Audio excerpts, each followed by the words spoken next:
ni. Maksud pilih. Pilih dulu ni. Ni antara tiga ni. Terabang warna sedap. Ni pula. Tak ada pakai lagi. Sedap dah bang terang. Spray.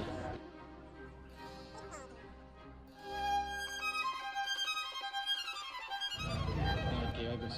Maksud ambil ni lah. Ni. Ada botol. Ambil perfume tadi. Jangan pergi.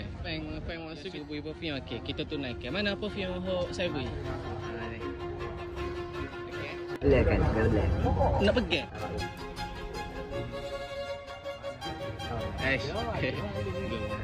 Ya, aku tak biar. Tak sok. Tak sok. Cemar. Mau su. Su ya. Ada kereta alih. Kereta alih ada. Kita tak ada kereta. Ada basikal. Hai. Apa dia? Tak ada nak taksi. Dengan siapa?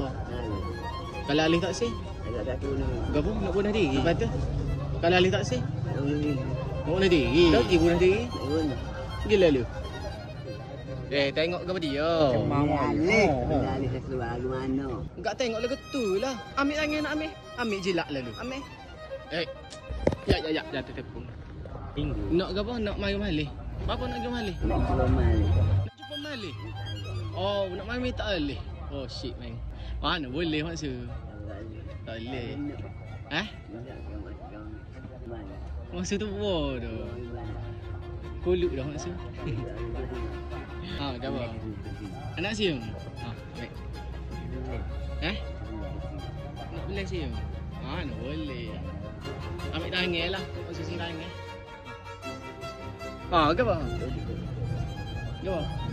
Tak say. Tak tunjuk kau? Ke apa dia? Ke apa dia? Mai ke apa? Tangan.